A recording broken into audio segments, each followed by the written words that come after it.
because one of the things that drives us nuts about a lot of parenting philosophies is that they sound great. And then the book ends before they tell you, like, what do you do? Yes. We are all about practical strategies over here as well. Are we? Us too. So first and foremost, Deana hinted at, we have these 3 pillars. And so the first one is the first step. What do you want? What are you aiming at? What's the why? And then we have the why. And like you said, it's easy to say, okay, I want mentally healthy and happy.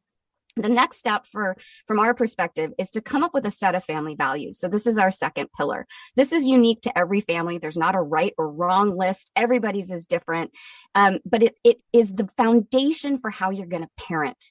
So we recommend like 5 to 10 values that you think are going to really matter in your home. And those are like the little whys, that they're the steps toward that main why, that main adult. So for mentally healthy and happy kids, one of the things I need to value in my home is empathy.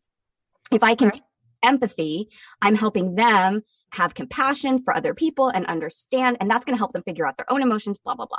So 5 to 10 of these with a definition, and we actually encourage families, write it down, hang it on the wall. I have ours up in our home, and then you parent toward them.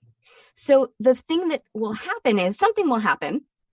And let's say, guaranteed. And let's say it's a kindness issue. So one of the values in our home is kindness. So in a situation where one of my kids maybe makes an unkind choice, I'm going to say, hey, you know what? That seemed like an unkind choice to me. We value kindness in our home. I wonder what a kinder choice might look like. What happens here is they start to be able to unpack these big words, right? These big, vocabulary words like integrity and empathy in real situations. Like, catching you in a moment where I think you could make a choice that's going to uphold our values in a different way. How can I help redirect you and help you learn how to do that? So as you parent toward these values in these smaller moments, you're coming back to your why, coming back to your why, coming back to your why. It informs your decisions and informs how you're going to communicate about it. And it then helps your kids embed these values because they're hearing it all the time. So I'm divorced, kids, 2 households, go back and forth, split time between houses. Divorce, the gift that keeps on giving. It sure does, right? And so even if we had done this practice before we got divorced, which frankly we would have struggled with, because guess what? We don't agree on a lot of basic values. That's why we're divorced. So how do you handle that? If you have different households with different values, I've learned through hard experiences so many divorced or single, never married parents have, like, I can only really control what goes on in my house. So I could still determine the values that I'm going to say I'm working towards in my house. Is that your advice for how to handle that?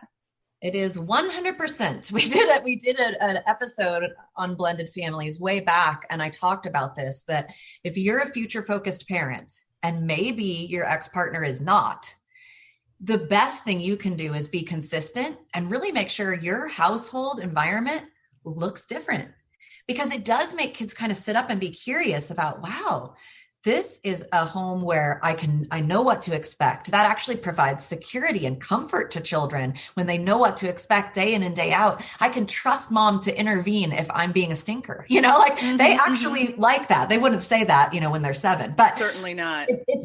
It's so comforting to have that structure, especially if the other home is maybe a little more chaotic or freer or doesn't uphold some of your family's values. The consistency on your end becomes even more important, I would say. Sure. Whereas I think some parents go, well, I know it's just going to go out the window when they go to dad's, forget it. And it's so important not to wave the white flag, but to say that makes it actually more essential that I'm continuing to go down this trail.